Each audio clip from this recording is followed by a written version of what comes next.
Hey everybody, Sarcastic Teacher here. I've had a couple requests for reading assessments and how I do reading assessments. For those of you that don't know me, I'm the Sarcastic Teacher at sarcasticteachermusings.com. And Sarc Teacher Tracy, Sarc Teacher Musings, you name it. Just put in Sarcastic Teacher, you'll probably get me. For those of you that don't know me, I teach 8th grade this year, grade 8 as we call it in Canada, and my specialties are literacy, theater arts, and pretty much anything that involves kids and fun. And so literacy is a real focus of mine right now, especially reading. I'm like 100% reading all the time right now. My kids are actually starting to ask to write, which is unheard of. So I have a lot of staff members recently asking, how do you always know where your kids are at? How are you always knowing what their growth is? What are all these tools that you use? Because data sometimes gets a bad rap, but for me, I can't teach without it. I need to know at all times where my kids are at so that I can show the money. In my room, it's always, show me the money. You might know it, but I'm not a mind reader. So when I get a parent saying, I don't think that's true, I can say, well, here's what I have. So I just thought I'd go through a quick little list of some of the things I do, and then if people want a more detailed one at another time, by all means I will. So first of all, I have this little document. I'll flip to it later, so it's not backwards, that just says, how do I assess my students' reading level for instruction? And any teachers that I'm coaching or that I'm just working with, I'll quite often give them a copy of this so that they have a reference, and it kind of explains each assessment, whether it's group administered or individual administered and all of that. And I can just maybe put a copy of it on my blog after I blog this. So the first one is, what if I just want to see if a kid is reading a book that's just right? So I don't know if you guys are big Lucy Calkins fans. I'm a believer. So what I do is my kids have just right books. They have holiday books. They have videos that they call visual texts. But when I want something, when I want an assignment done, I want it done in their choice text. And their choice text is on the topic that we're doing. Like right now we're doing fiction and we're studying literary elements. So they need to have a fiction text and it needs to be at their level. And so we spent a lot of time figuring out what those were. So if a kid maybe doesn't know what level it is, then I use one of these two. Quite often I'll start with the 5, the Give Me 5 that everybody uses, and it's fabulous. It's usually a really good indicator.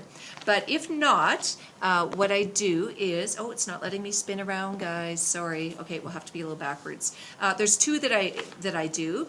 I either do this one here, and I know it's backwards, so I'll have to fix that. It's called Benchmark Assessment, and it's from Scholastic. It was just in a kit that I did, and they gave me rights when I was using another presentation to use it and show. It came in a kit called Moving Up with Literacy Place, which is really quite good. By the way, if you're ever wondering about resources, I'll do another whole show on literacy resources because I love talking about literacy.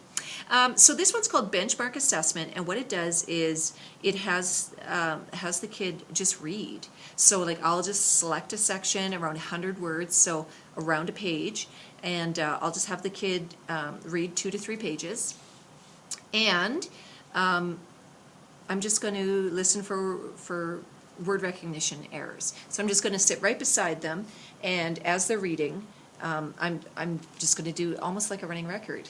And if they have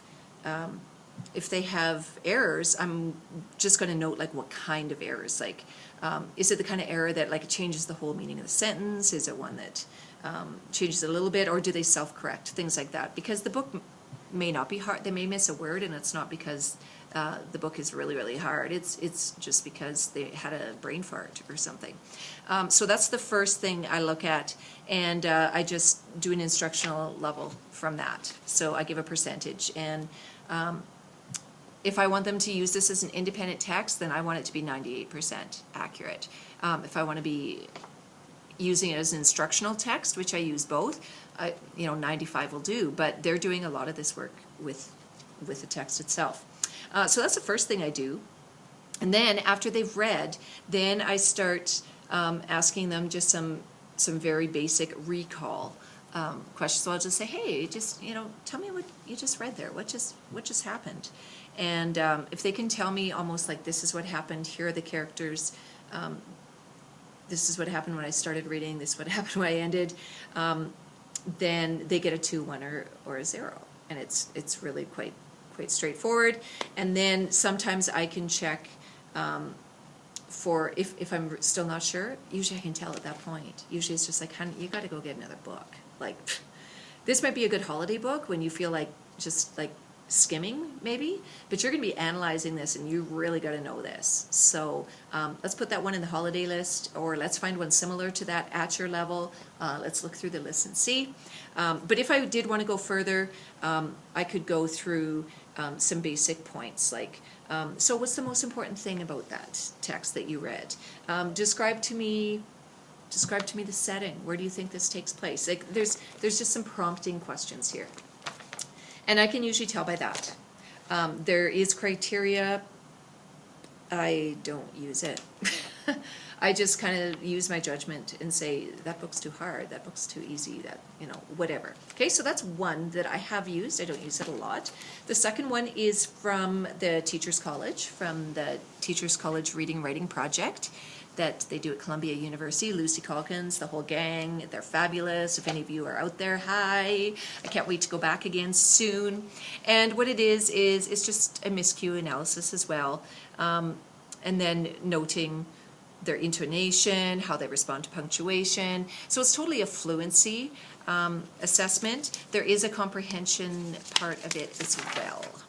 And it just says, tell me what's stuck in your mind, and so on. Again, I find I don't have to do all of this, but sometimes I do if I really have to convince them that that book needs to not be their choice text. Otherwise, I'm pretty easygoing on it.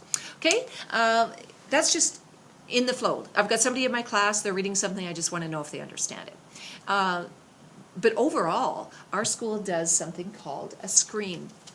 If your school doesn't do screening as a school, I highly recommend it. Again, some people think it's horrible, we shouldn't be testing all these kids, it's standardized tests. I find it very valuable. I work in all the grade levels helping put together the RTI groups, and it's a screen. Like, I look to it for a screen. I don't look to it for diagnostics. I don't look to it to say you are going to fail grade 8. It's a screen. It helps over, they do the first time in grade 6 when they enter our school, then they do it at the end of grade 6, the end of grade 7, end of grade 8, and we don't do it at the end of grade 9. But sometimes I would do it individually when I taught grade 9 because I was just really curious how they did. The high school doesn't seem to care if we do it or not, so why waste the time and money? So what we do is we use the Gates-McGinnity reading comprehension test, the Canadian edition, and we do the vocabulary section and the reading comp section.